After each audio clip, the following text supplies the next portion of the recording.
Hey viewers, welcome to another game of Casual Pro Gamer. Today we're doing a game between Empire Cast as the Terran in the bottom right and Acer and Nerchio as the Zerg in the bottom left.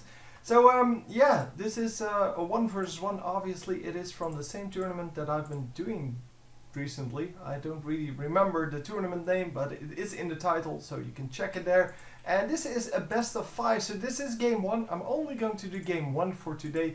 Tomorrow I will do the other 4, but I don't have time to do an entire match.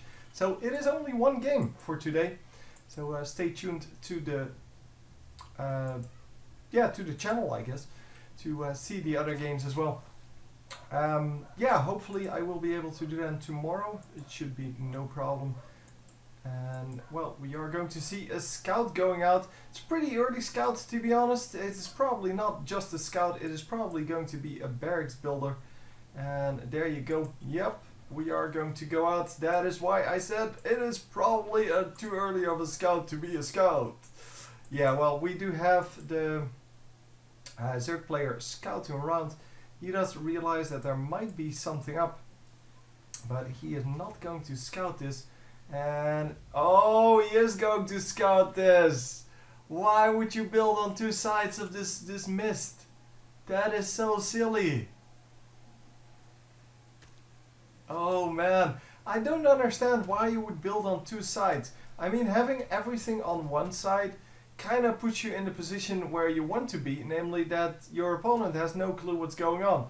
And now he has a clue what's going on because he saw what was happening. So the SCV might actually just be able to finish one but not the other. Definitely not the other. And this SCV is going to finish that one then. So anyway, Nerchio now knows what's coming up. And he is going to try to defend that. He did get the first SCV kill. There you go. Getting one SCV killed is not a big deal, but yeah, well, getting your strategy scouted, that is a big deal. So what is going to be the reaction here? Spawning pool is coming up after the expansion, so it's going to take a while for Zerglings to be out. And is this a 4-player map that people just send their... No, it doesn't seem to be.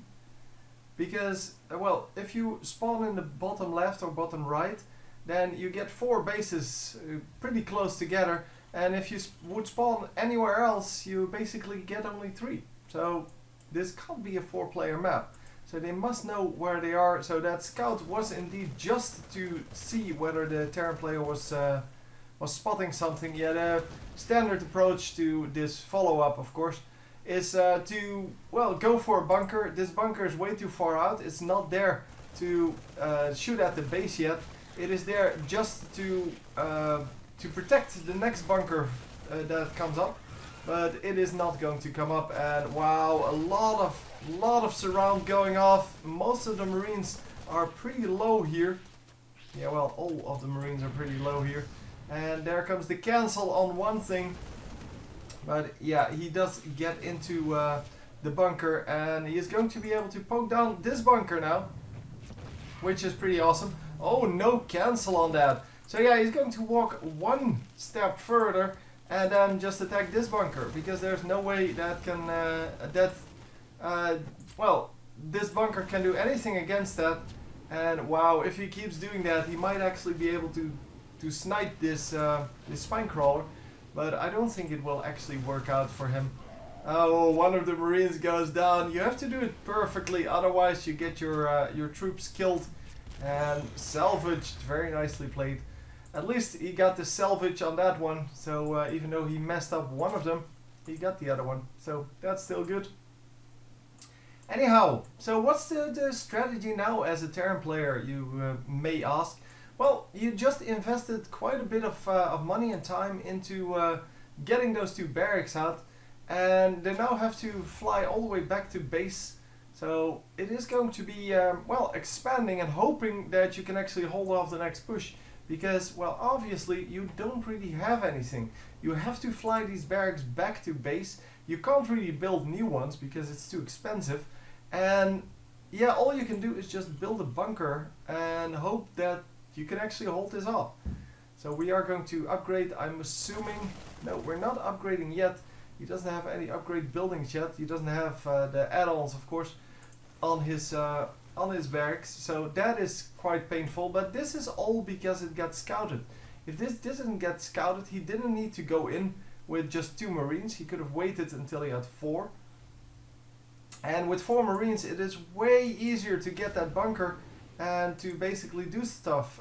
Yeah, this 5 HP Marine, of course, needs to be in the bunker, because that is why you have a bunker, to gain the extra HP and to not have them die. We are going to go in with, well, about 11 Zerglings, I think. So one of them is going in, he sees this bunker, he says, well, screw you, I'm not going in there. That is not going to work out for me.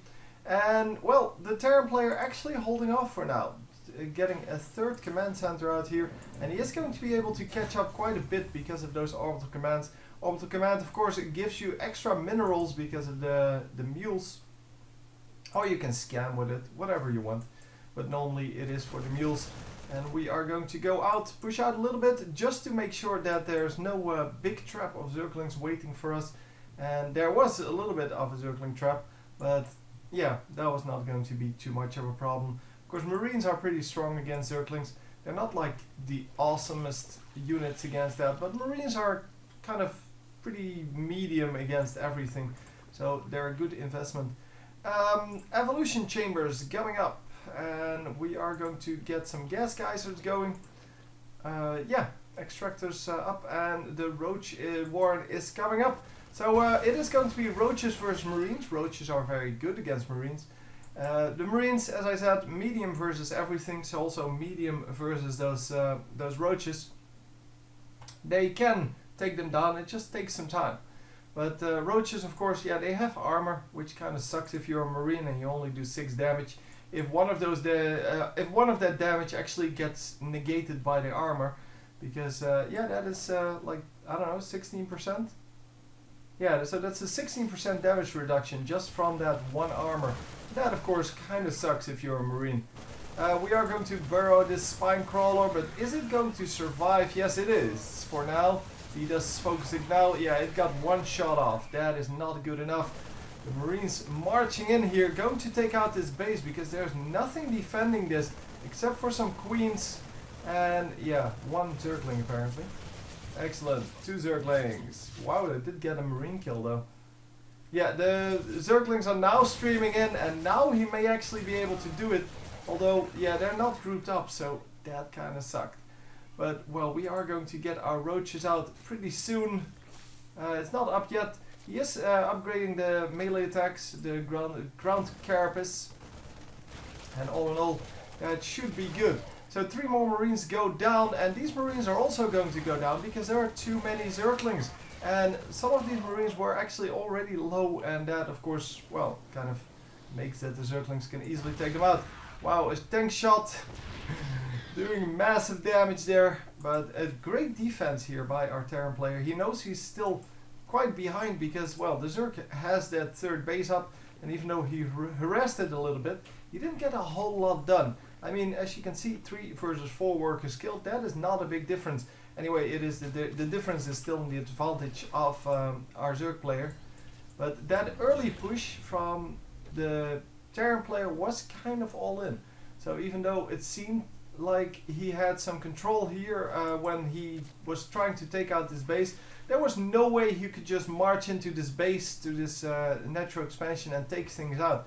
Because the queens that were here, that were on the ramp, were already good enough to take down those few Marines. Because queens are actually quite strong. Queens also, well, have a ranged attack, and yeah, they're just generally strong. Technically, I think it's not ranged, but, well, it is range 5, so I call it ranged. Anyhow, we do get the roaches out, and I think this is where our Zerg player just completely marches over the Terran player. Because the Terran player, yeah, he has 1 tank out. That is not going to be good enough. The command center landed now. The command center that he built in his main base over here. And we are now going to scout all of that. Wow, for free. Nobody chasing him. So, can just do that for free. gets his scouting information that he wants, and then is probably going to make it out afterwards. Let's see what he... Oh, he's actually controlling that every time. So he didn't set like rally points, like go here, here, and then fly back. No, he just controls that every step of the way. Wow, that is impressive. Or it's really foolish, one of the two. Anyhow, we do have Widow Mines out now. Widow Mines may actually be the equalizer here, because they do quite a lot of damage, and well, they don't really have penetration for that armor. But yeah, they are good against the Protoss units mainly. So they do extra damage versus shield. Well, they actually take away 35 of the shield, and that kind of sucks if you're Protoss. But yeah, well, that was kind of the way they were supposed to be. They were supposed to solve a problem that was in the game, in the original game. And this, of course, being an expansion, kind of tries to fix the balance issues that there are. If there are no good units for Terran against Protoss, then yeah, you need to make a unit like that. Well, we have 2 Marauders out now. 2 Marauders versus a bunch of Roaches. That is not going to be very pretty. And yeah, he does realize that. He shoots down a couple of these Zerglings, but nothing else. And yeah, here's the main army, of course. Yeah, he did invest quite a bit in army. This is pretty impressive as an army. This is not something that you can just, well, ignore, and definitely not something that he can just defeat with the army that he has. The Marines may actually go down to all of these Banelings. Are they going to be able to wipe it out? Most of the SCVs might actually still go down. Oh, yep, there we go. The SCVs are going down, and we have 25 SCVs killed. So even if he doesn't super finish this guy off immediately, he still lost quite a lot of everything. And yeah, look at this troop that's just in his base, just roaming around, killing stuff. Killing semi-random stuff, in fact. And are we going to lose our Overseer? Yes, we are. Which means that we have to be a little bit more careful about the Widow Mines, but I don't think there are any Widow Mines. Oh, there's one. Yep, bye-bye. You're not going to do anything today. So yeah, the workers here were all killed or chased away, and there's only one base mining at the moment. This base is getting taken down by 1 Zergling. It might actually go down, in fact, because only a few more hit points and we're in the red. And that, of course, makes a big difference. And, well, yeah, it was just, the GG just came in. It's... yeah, whatever. The troop in the base was just way too big to defeat. And I guess he wanted to make it work with what he had, but he had nothing. He had 1 medevac full of troops, and that was not a really big deal for this huge army. So... very nicely played, very aggressive moves by the Terra player. Did not work out for him this time, but maybe in the next games. So anyway, as I said, this is game number 1 of a best of 5. The rest of the games will come out tomorrow, and yeah, hope you enjoyed, and I will see you next time. GG.